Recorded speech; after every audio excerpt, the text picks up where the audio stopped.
Okay, I'm going to show you and teach you how the secrets of an RC car, Nitro cars, buggies and boats.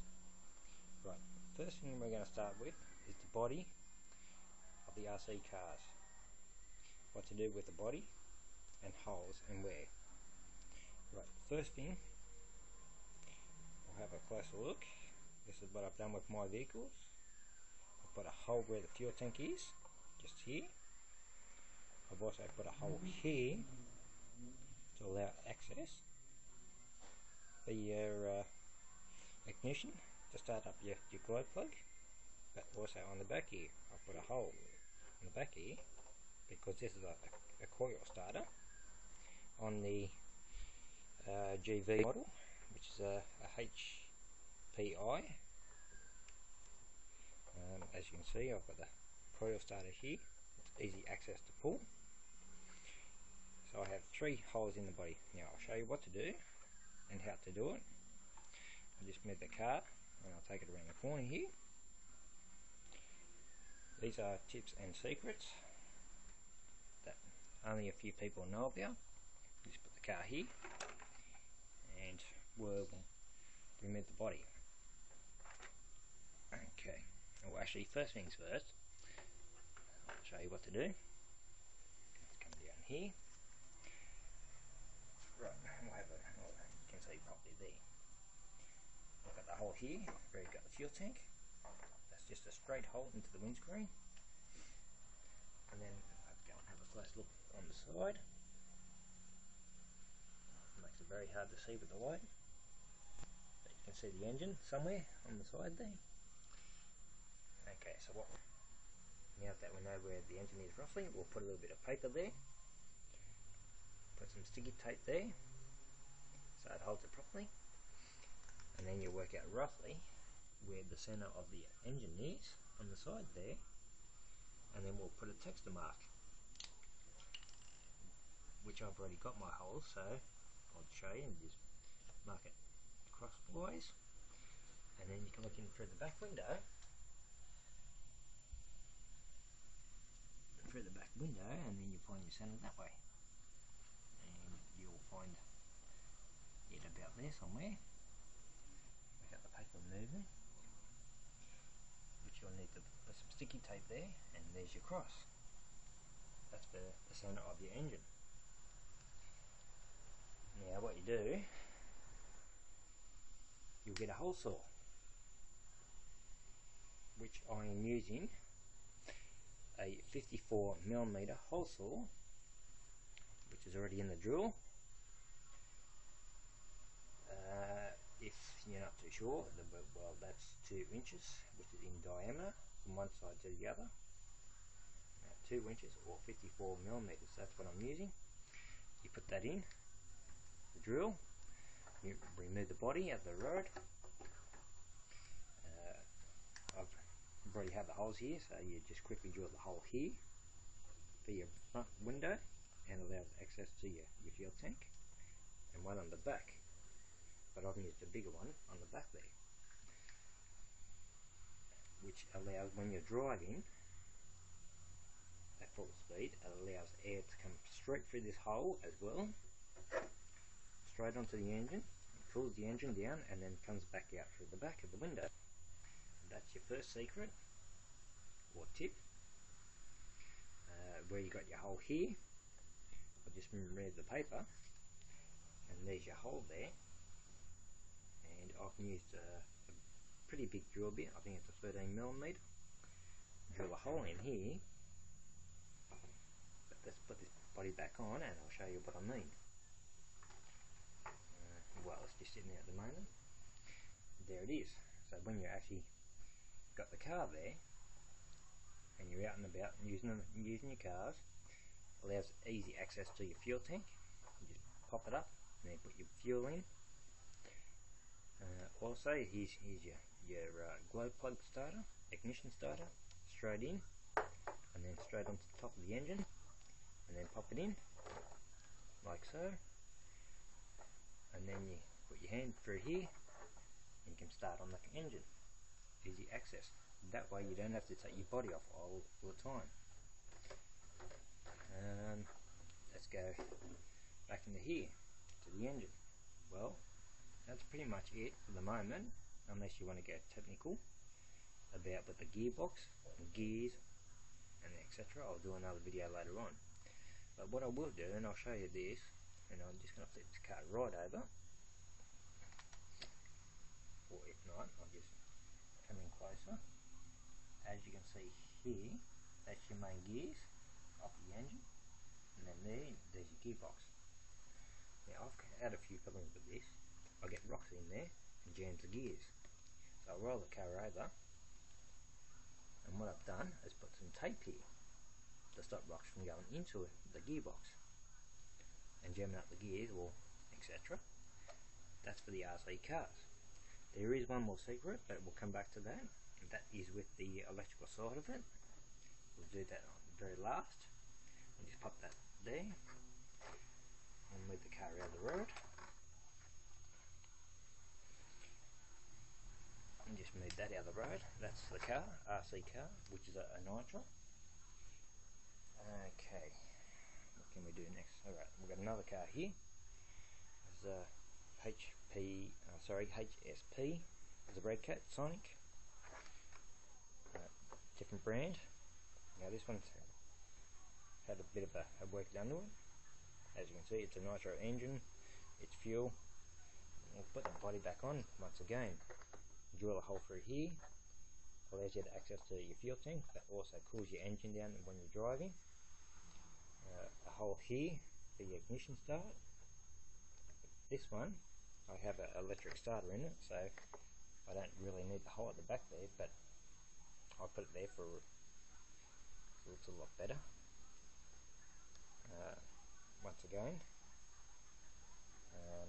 here, that's the supercharger, the Red Cats.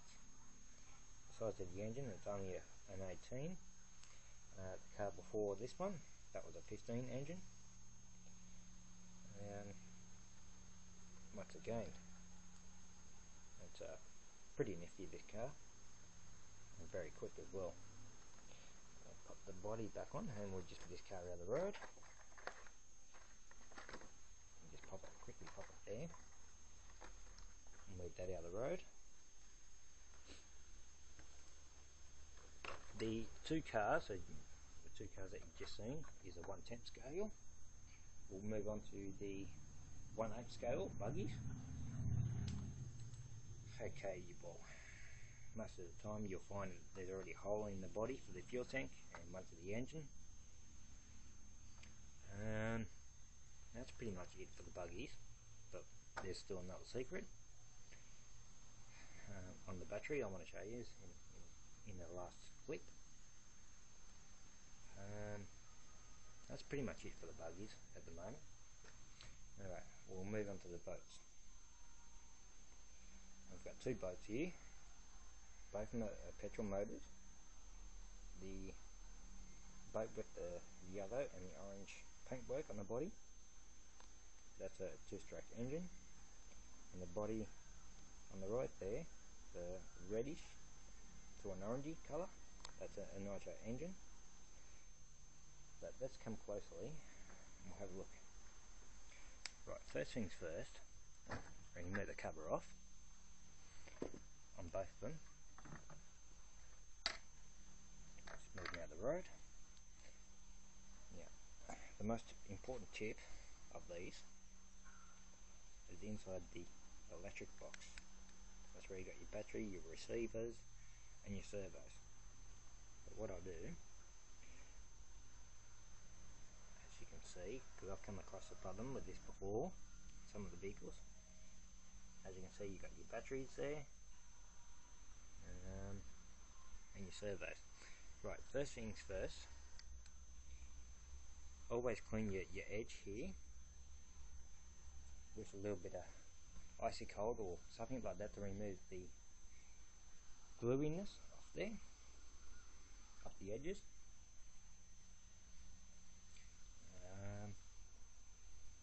Second tip, I want to show you something.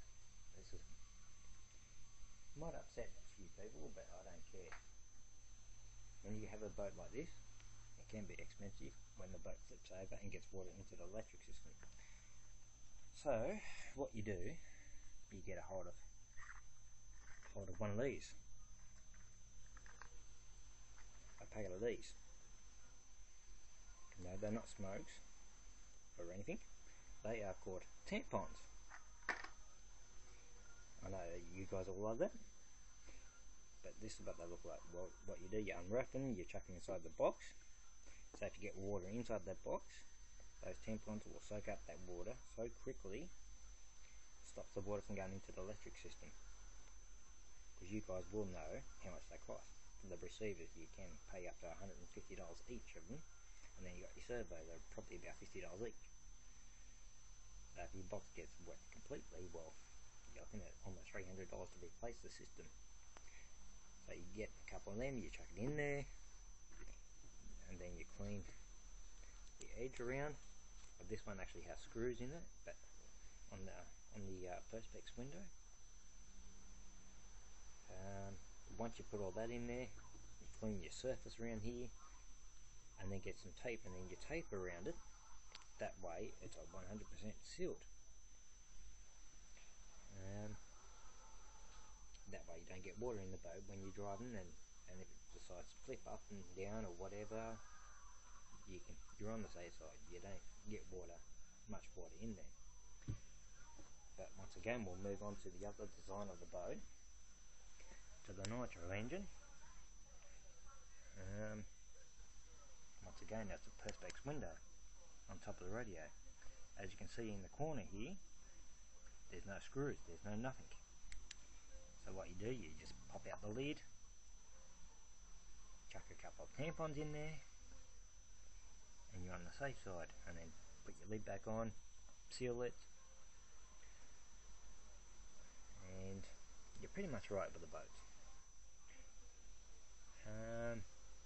But also, once again, I'll come back and I'll show you another secret with these boats, which is I do to all these vehicles, and that is with the battery pack. I've come across it before on a boat, but it's not my boat. Unfortunately, he had no control, destroyed a $4,000 boat. As you can see, the boat with the yellow, well, that does 70 miles an hour. Or if you want to say it in kilometres, about say 90 kilometres an hour. But the boat on the right, with the orange, or reddish, well, that does 200 kilometres an hour. Big difference.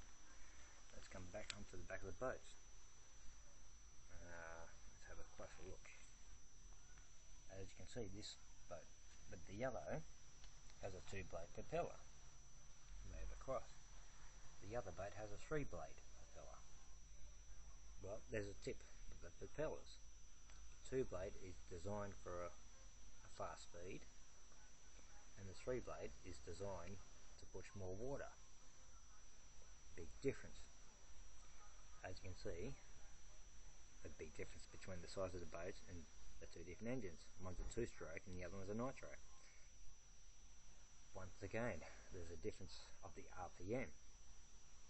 The yellow boat of the RPM of the 2-stroke engine only does 14,000 RPM, and the boat with the Nitro, which is the red one, well, the RPM on that is 32,000 RPM. Big difference. There's a straight shaft straight off the engine to the propeller, so there's a big difference. The orange boat will do 200 kilometers an hour easily, but yeah, once again, yeah, it's a different thing. When you're traveling at those speeds, well, what you do, just take this off here. This is what you call, on the side of the boat, on the back, it's what you call a cutting blade. That allows you to turn properly in the corners, and very quickly and very sharp. But also, what they mean by cutting blade, here on the edge here, is extremely sharp. It is almost a razor sharp. That's why I have these here, so I don't cut myself.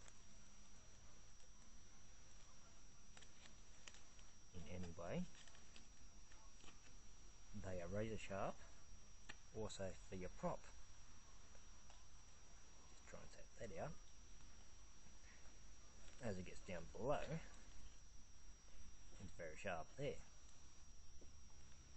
It's extremely sharp. It allows through water very quickly. So once again, yes, inside the radio box, chuck a couple of tampons in there. Who cares? If anyone tries to embarrass you, saves you a lot of money. Same again on the other boat, you chuck a couple of tampons in there. Okay, but another secret is, let's have a closer look at the exhaust pipes. The big boat, well, the muffler, that's all it is. On the other boat, on the end here, just there, is called a silencer. That's right, it's a silencer. Well, not really, because I don't really notice the difference, but then again, I've never had driven the engine without it. Once again, yeah, I don't use it without it. Another secret is, now I've come across this problem before, here from the cylinder of your engine until your cone here on the muffler, if you are longer than 270 mil, you will start to have problems with your engine that won't run properly. I've only just found this out recently. Always keep your distance between the cone to the cylinder 270 mils. That will give you the best performance of your engine. That is a marine engine, OPS engine, 45. Runs very well. It's a belt start driven. That's pretty much it for the boats. We'll come back to yeah, and then we've got the lucky last. We'll do the buggy. The buggy. This is a 1/10 scale. 1/10 scale buggy. It's only just been unboxed. We'll turn it around. It's only just been unboxed. It's never started. It's never run the engine in or anything. At the moment, I'm just making changes to it.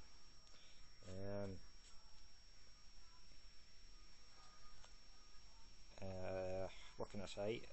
For the body, I've had to drill a hole into where the fuel tank is. It didn't have one. It can be annoying where you have to take your body off, refuel the tank. Sometimes it's just easy, just put a hole there, easy access, put your fuel into it. We'll move that out the road. You always will have a hole where the engine is most of the time. It's a coil start. I'm going to remove the engine out of the road and off the chassis, so I can put the back plate on for the electric starter. Also, I'm going to change the receiver. I'm going to put in the Spectrum in there, so I can just use the one controller for all the vehicles. Okay, but here we go for the electrical system. And once again, if you want to, you don't have to if you don't want to.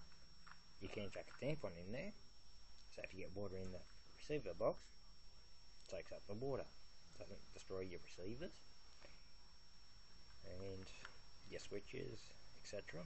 And just pull that out because I'm going to change the receiver up. Right, here's the battery. When you have your batteries in here, yeah, I've come across it,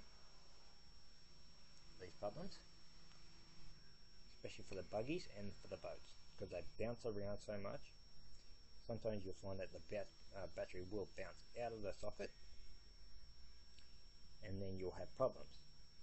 Well, I've seen that with the boat, traveling at speeds of 200 kilometers an hour. Once that battery disconnects from on your connectors inside the battery holder, you got no control of what you're going to have on your RC cars, buggies or boats. Right, so put your batteries in there. Now what I do, I'll get a rubber band, and I'll put a rubber band around the battery case, like so, and make it really tight around the batteries. So when the batteries move, they're not going to go anywhere. It's going to stay in that cover, and you always have power to it, no matter what, unless your battery will start to die off, and then your receiver, like the spectrums, where your safety switch should cut in and shut down. So you're not miles away, you can do whatever. You don't have to use a rubber band, you can use a what do you call it, zip ties. You can put them around them, tie it in properly, and you'll always be safe. Once again, yes, you don't have any problems. Yeah. What else have we got? Actually, I don't think I mentioned about the I'm not too sure, but I'll go back to here on the boat. Here, on this boat here, what I do, I'll clean the surface here, and then I'll run some tape around the here on the edges, and seal it in tight, so there's no water. And then when you put the cover back on, which this cover has actually got proper clips in it, and I'll lock it in. But sometimes I might put a little bit of tape on the edges here, so the cover doesn't come off when the boat is at 200 kilometers an hour, and then flips up in the air and then lands on its roof. It doesn't rip the cover off. But also, I have come across it before that it has happened, that the cover comes off, and under the boat here, I'll get a little foam or something and glue it to the boat. So if something goes wrong and it's full of water, it doesn't sink at all. It will stay on the surface. Same with both of the boats. There's foam inside them, so when it gets full of water and stores the engine, it doesn't sink. I can still get to it, except that I'll have to swim for it. I'll get another boat and go out to it. That's pretty much it about the tips and secrets of the RCs, Nitro vehicles, cars, buggies and boats. As in technical, if you want to go any further, I don't have the time for it at the moment. That is the wheel alignments, tuning the engines, etc. I'll have to make a video of it one day. But apart from that, alright, well, shall leave you to it of the tutorial of the RC vehicles, tips and secrets. Some of it you can try with your electrical system or electrical starter motors. Thanks for watching, and I'll leave you to it.